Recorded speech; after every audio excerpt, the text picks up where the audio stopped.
Hi అండి. ఎలా ఉన్నారు? ఇవాళ మనము క్విక్‌గా అయిపోయే క్యాబేజీ శనగపప్పు కూర ఎలా చేసుకోవాలో చూద్దామండి. ముందుగా అయితే నేను క్యాబేజీ సన్నగా తరిగి పెట్టుకున్నానండి. శనగపప్పేమో రాత్రే నానపెట్టానండి. మీరు వెంటనే చేయాలి అంటే గనక కుక్కర్‌లో కొంచెం ఉప్పేసి ఒక విజిల్ అయినా రానివ్వండి. పప్పు మరీ మెత్తగా అయిపోకుండా చూసుకోండి. కొంచెం షేపు అలా ఉంటేనే బావుంటుంది. కొంచెం కరివేపాకు, కొంచెం వెల్లుల్లిపాయలు కూడా తీసుకున్నానండి.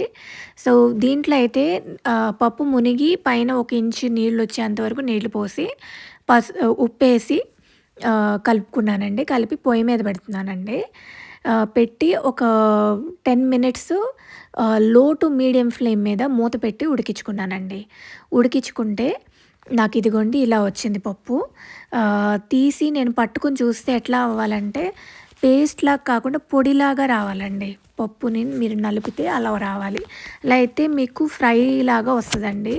మీకు గ్రేవీ ఇష్టపడతారు మీ ఇంట్లో అంటే మీరు ఇంకొంచెం ఉడికెక్కువ రానిచ్చుకోవచ్చు. దీంట్లోనే ఒక టమాటా గూడా యాడ్ చేసుకోవచ్చు. నేనైతే ఫ్రైలాగా చేస్తున్నానండి ఇవాళ. సో, బాండీ పెట్టుకొని ఒక 3 స్పూన్స్ నూనె యాడ్ చేశానండి. పప్పు నూనె తీసుకున్నానండి. అందుకే కొంచెం నురగలాగా వస్తోంది.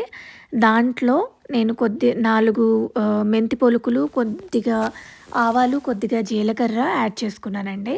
సో, ఆవాలు, జీలకర్ర కాస్త చిటపటలాడుతున్నాయి కదండీ ఇప్పుడు. ఈ స్టేజ్‌లో మనము కొంచెం ఎండుమిర్చి కూడా యాడ్ చేసుకుంటే బావుంటదండి. సో, నేనైతే 2 ఎండుమిర్చి కూడా యాడ్ చేసి ఒకసారి కలుపుకుంటున్నానండి. దీంట్లోనే మనం కొంచెం ఎండుమిర్చి కూడా కాస్త ఒక నిమిషం వేగిన తర్వాత దీనిలోనే మనం కొంచెం కరివేపాకు కూడా యాడ్ చేసుకోవచ్చండి. అండ్ పసుపు కూడా మనం దీంట్లోనే తాలింపులోనే వేసుకుంటామండి. పసుపు ఏంటంటే ముక్క చిదమకుండా ఉంటుందండి. అది కూడా ఒక బెనిఫిట్ అనమాట పసుపు వేస్తే. ఇప్పుడైతే మనం క్యాబేజీ ముక్కలు సన్నగా తరిగి పెట్టుకున్నాం గదండీ! అవి తీసుకొచ్చి కూరలో తాలింపులో యాడ్ చేసేసానండి. యాడ్ చేసి పసుపు, ఆ తాలింపు దినుసులు అన్నీ గూడా ముక్కకి పట్టేంతలాగా ఈక్వల్‌గా కలుపుకోవాలండి. కలిపి మూత పెట్టేసి ఒక 5 నిమిషాల పాటు మగ్గనివ్వాలండి. నేను ఇదంతా కూడా మీడియం ఫ్లేమ్ మీద చేస్తున్నానండి. 5 నిమిషాల తర్వాత మూత తీస్తే ఇలా కొంచెం మెత్తపడిందండి. ఒకసారి బాగా కలియపెట్టుకోండి. కలియపెట్టుకొని ఉప్పేసుకుందామండి ఈ స్టేజ్‌లో అయితే. ఉప్పు అంత ముక్కలన్నిటికీ కూడా బాగా పట్టేలాగా కలుపుకోవాలండి.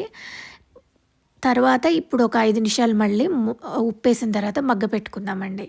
5 నిమిషాల తర్వాత చూస్తే ముక్క ఉడికిందండి. క్యాబేజీ తొందరగా ఉడికిపోతుంది మీకు తెలిసిందే గదా! సో, దాంట్లో ఇప్పుడు శనగపప్పు ఉన్నాయి కదండీ! మనం ఉడకపెట్టుకొని పెట్టుకున్నవి. అవి నీళ్లు లేకుండా ఒట్టి శనగపప్పు మాత్రమే వచ్చేలాగా చూసి వేసుకోండి. మనము శనగపప్పు ఉడకపెట్టేటప్పుడు దాంట్లో ఉప్పేసామండి. సో, మనకి ఆ టేస్టు అప్పుడు వేస్తేనే బావుంటుంది. ఇప్పుడైతే మనం శనగపప్పు కలిపిన తర్వాత కారం వేసి ఒకసారి బాగా కలియపెట్టుకోవాలండి. దీంట్లోనే ఇప్పుడు ఇంకా కొంచెం ఉప్పు కూడా పడుతుందండి. కొద్దిగా ఉప్పు కూడా వేసుకొని ఒకసారి టేస్ట్ చూసుకుందామండి. చూసుకొని ఎంత ఉప్పు పడుతుందో మనకు ఐడియా వస్తుంది కదా! దాన్ని బట్టి కాస్త ఇంకొంచెం పడుతుందనిపించి ఇప్పుడు కూడా ఏస్తున్నానండి. ఒకసారి మనము క్యాబేజీలో ఏసాము. ఒకసారి పప్పులో కూడా వేసాము. ఇప్పుడు టేస్ట్ చూసుకొని చివరిగా ఒకసారి అడ్జస్ట్ చేసుకున్నామండి. ఒక 5 నిమిషాలు మూత పెట్టి మగ్గబెట్టుకున్నానండి. చూడండి కింద నేను నీళ్లు పోయలేదు కాబట్టి అడుగుకి పట్టేలా ఉంది 5 నిమిషాలు మీడియం ఫ్లేమ్ మీద. ఇలా అయితే మనకి సరిపోతుందండి. దీంట్లో మనం కొత్తిమీర యాడ్ చేసుకొని కొంచెం దీని తర్వాత వెల్లుల్లిపాయలు మనం దంచి పెట్టుకున్నాం కదండీ! అవి చివర్లో యాడ్ చేసుకుంటామండి. వేసేసి ఒకసారి బాగా కలిపేసి మూత పెట్టి కట్టేసి ఒక 5 నిమిషాల పాటు మగ్గనివ్వండి. ఆ వేడికి సరిపోతుందండి. ఇలా మీరు కూడా ట్రై చేసి ఎలా వచ్చిందో చెప్పండి. మా ఛానల్‌ని కొంచెం సబ్స్క్రైబ్ చేసుకొని సపోర్ట్ చేయండండి. Thank you.